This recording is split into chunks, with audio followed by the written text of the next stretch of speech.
मैं निर्मल सिंह आपको अपने YouTube चैनल पर आपका स्वागत करता हूं। दोस्तों, आज हम लोग प्रधानमंत्री पढ़ेंगे। यहाँ से अक्सर भिन्न भिन्न परीक्षाओं में अनेक तरह के क्वेश्चन पूछे जाते हैं और क्वेश्चन पूछने का संख्या भी ज़्यादा होती है।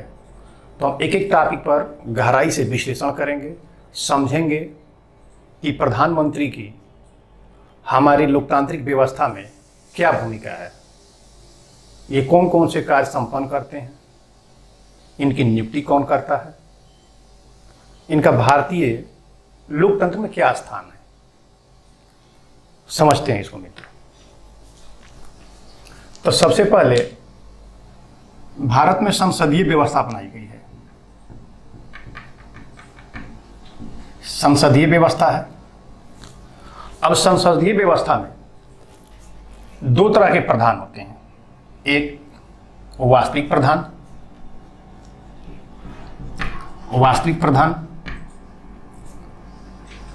और एक संवैधानिक प्रधान। संवैधानिक प्रधान दोस्तों, यहां हमारा प्रेसिडेंट संवैधानिक प्रधान होता है,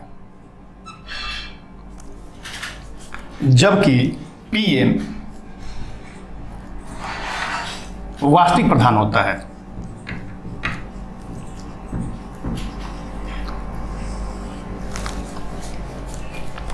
और पीएम की सलाह पर अन्य मंत्रियों की नियुक्ति राष्ट्रपति करता है।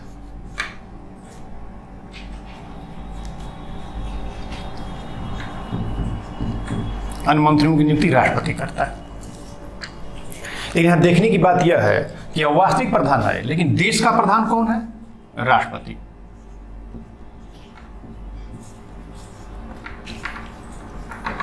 देश का प्रधान राष्ट्रपति होता है। यहां से क्वेश्चन आता है कि भारतीय लोकतांत्रिक व्यवस्था में वास्तविक शक्ति किसके पास है? तो प्रधानमंत्री और मंत्रिमंडल के पास। और संवैधानिक प्रमुख कौन है देश का? तो प्रेसिडेंट। यहां से एक दो क्वेश्चन पूछे जाते हैं। यहां से समझने की आवश्यकता है कि दो तरह के हैं। एक बार फिर समझिए, भारत में संसदीय व्यवस्था अपनाई गई है जिसमें वास्तविक प्रधान होता है पीएम और उसका मंत्रिमंडल, जो सरकार का भी अध्यक्ष होता है, सरकार का अध्यक्ष होता है या मंत्रिपरिषद का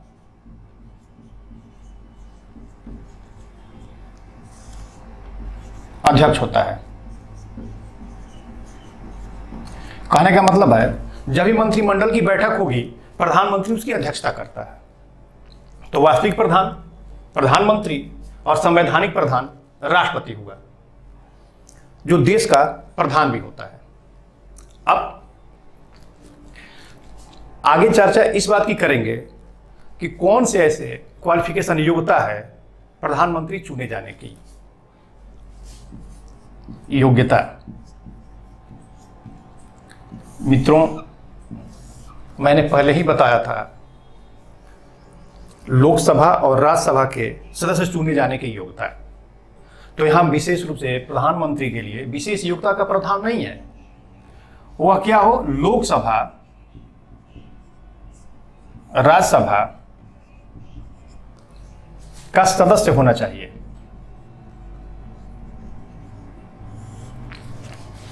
ऐसा कोई भी व्यक्ति जो लोकसभा और राज्यसभा का सदस्य हो, वह प्रधानमंत्री बन सकता है।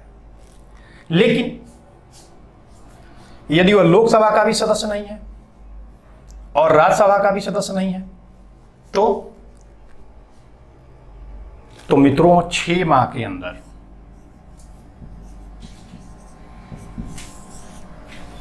उसको दोनों सदनों में से किसी सदन की सदस्यता लेनी होती है। ये तो हो गया कि भाई योग्यता होनी चाहिए। अब आगे हम चर्चा करेंगे कि प्रधानमंत्री की नियुक्ति कैसे होती है, नियुक्ति कौन करता है। आइए मित्रों, नियुक्ति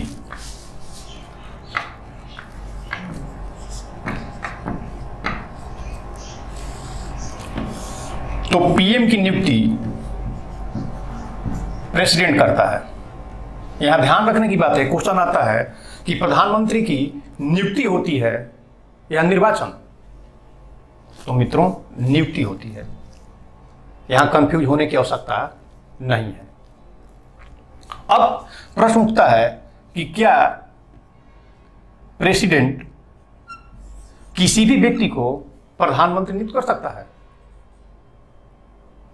क्या कोई भी व्यक्ति प्रधानमंत्री नियुक्त हो सकता है? तो नहीं मित्रों, कुछ शर्त है। पहला, वह लोकसभा में बहुमत दल का नेता,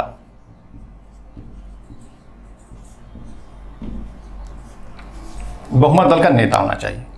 और दूसरी शर्त यह है कि यदि किसी भी दल को लोकसभा चुनाव में स्पष्ट जनादेश प्राप्त नहीं होता है तो राष्ट्रपति स्वविवेक से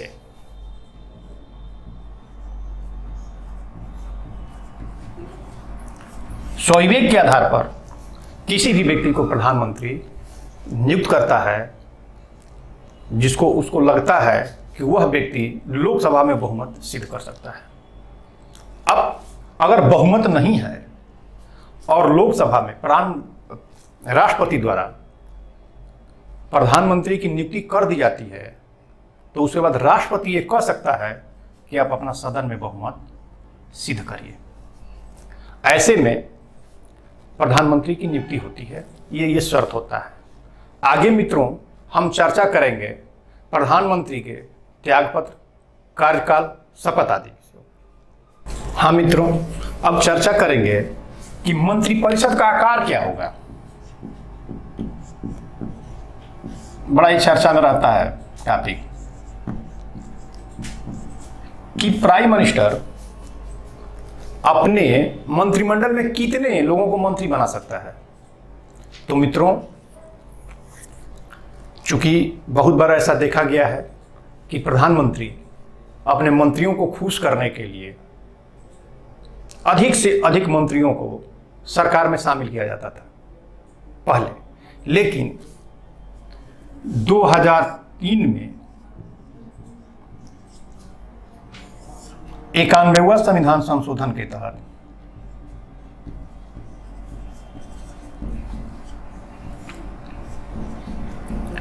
यह प्रावधान कर दिया गया कि लोकसभा के कुल सदस्यों का केवल 15% सदस्यों को ही मंत्री बनाया जा सकता है।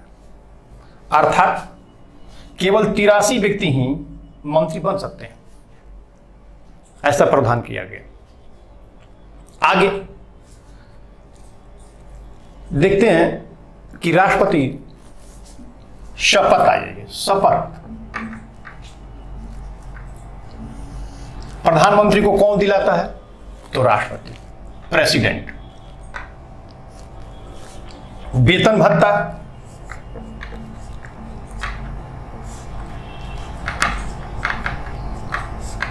तो समय समय पर संसद तय करेगी कि इनको कितना ये किया जाए, वेतन भत्ता दिया जाए। अगला टॉपिक है कि कार्यकाल कितना होता है, प्राइम मिनिस्टर कितने समय तक अपने पद पर रहता है। कार्यकाल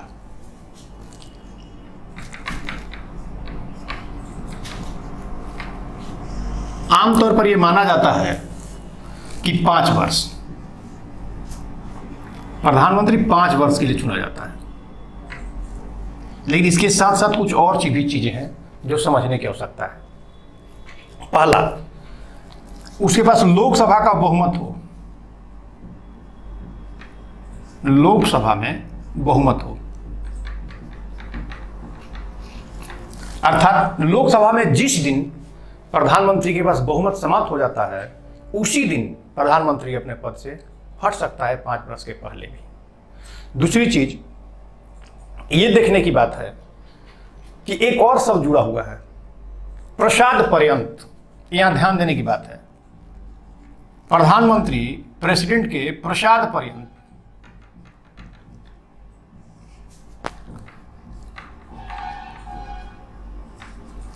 अपना पद धारण करता है। क्योंकि कंसेप्ट होता है कि जो व्यक्ति जिसकी नियुक्ति कर सकता है उसको हटा भी सकता है। तो यहाँ प्रसाद पर्यंत, यहाँ ध्यान देने की बात है, आमतौर पर 5 वर्ष माना जाता है, लेकिन विकल्प अगर ये दोनों में से आए तो इस पे ज़्यादा इन दोनों को वरीयता देनी होगी। अगर विकल्प में ये क्वेश्चन पूछता है कि प्रधानमंत्री का कार्यकाल 5 वर्ष है, या लोकसभा में जब तक बहुमत है तब तक है, या राष्ट्रपति के प्रसाद पर्यंत है, तो मित्रों तीनों में से एक को वरीयता देनी होगी। तो लिखा जाएगा प्रधानमंत्री राष्ट्रपति के प्रसाद पर्यंत अपने पद पर धारण करता है। हाँ मित्रों, अब हम प्राइम मिनिस्टर के कार्य और अधिकार पढ़ेंगे। कार्य एवं अधिकार कि प्राइम मिनिस्टर अपने पद पर रहते हुए कौन कौन से कार्य करता है, यहां समझने की बात है, और यहीं से सबसे ज्यादा क्वेश्चन पूछे जाते हैं आपसे। तो सबसे पहली चीज मैंने बताया था कि वह शासन का वास्तविक प्रधान है। शासन का वास्तविक प्रधान, शासन का वास्तविक प्रधान है। वह मंत्रिमंडल की जब भी बैठक होती है अध्यक्षता करता है। मंत्रिपरिषद की बैठक की अध्यक्षता करता है, अध्यक्षता करेगा। वह मंत्रियों में विभागों का बंटवारा करता है। वह मंत्रियों के बीच विभागों का बंटवारा करता है कि कौन से मंत्री को कौन से विभाग दिए जाए। चौथा कार्य करता है वह मंत्रियों की नियुक्ति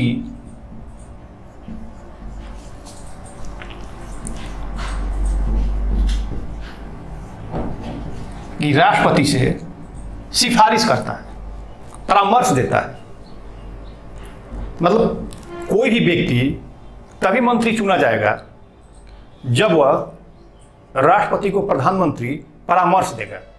बिना परामर्श के किसी भी व्यक्ति को मंत्री पद नहीं दिया जा सकता है। एक और चीज यहां समझने की बात है, परामर्श शब्द।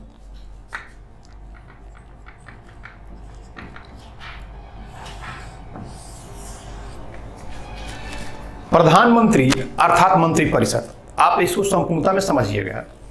प्रधानमंत्री पीएम अगर प्रेसिडेंट को किसी भी मुद्दे पर सलाह देता है तो ये न्यायालय में जाने योग्य नहीं है। अर्थात उसने परामर्श सही दिया है या गलत दिया है, इसकी जांच कभी भी किसी भी संस्था के द्वारा नहीं की जा सकती है। यहां क्वेश्चन बार बार पूछा जाता है कि क्या परामर्श की न्यायिक समीक्षा हो सकती है, क्या मंत्रिपरिषद जांच कर सकता है, क्या लोकसभा जांच कर सकती है? नहीं मित्रों, परामर्श की जांच नहीं हो सकती है। वो परामर्श सही भी हो सकता है, वो परामर्श गलत भी हो सकता है, इसकी जांच नहीं होगी। बताने का यही मेरा मतलब था। और चीज, अगर प्राइम मिनिस्टर की मृत्यु हो जाती है या त्याग पत्र दे देता है,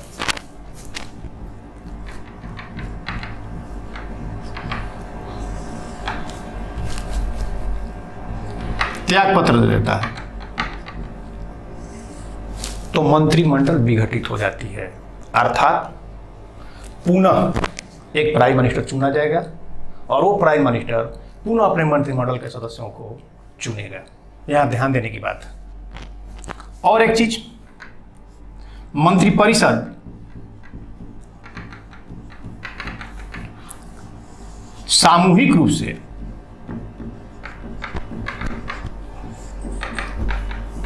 लोकसभा के प्रति उत्तरदायी होती है।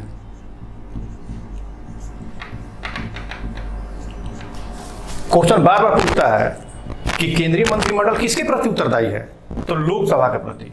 अर्थात जैसे ही मोदी सरकार उदाहरण के रूप में लोकसभा में अपना बहुमत खो देती है, उसी दिन सरकार गिर जाएगी। और किसी भी मंत्री द्वारा लिया गया कोई भी निर्णय मंत्रिपरिषद का लिया हुआ निर्णय माना जाता है मित्रों। आगे प्राइम मिनिस्टर एक और महत्वपूर्ण काम करता है, क्योंकि पीएम है, प्रधानमंत्री चूंकि प्राइम मिनिस्टर है, इसीलिए कुछ उसको पद पे रहने के कारण उसका अध्यक्ष बन जाता है। जैसे राष्ट्रीय नीति आयोग,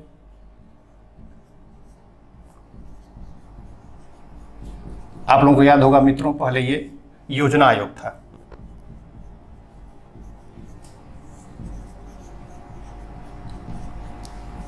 जैसा कि आप जानते हैं, योजना आयोग का पदेन अध्यक्ष प्राइम मिनिस्टर होता है। उसी तरह से नीति आयोग का भी पदेन अध्यक्ष प्राइम मिनिस्टर होता है। इसके अतिरिक्त राष्ट्रीय विकास परिषद,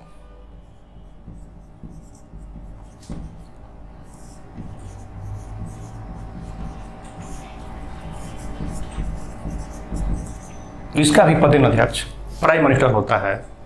जो भी व्यक्ति इस पद पे रहेगा वो इसकी अध्यक्षता करेगा। तो ऐसे मित्रों, मेरा लोकसभा, प्राइम मिनिस्टर, राज्यसभा आदि चैप्टर समाप्त हुए। अगले वीडियो में हम राष्ट्रपति पर चर्चा करेंगे।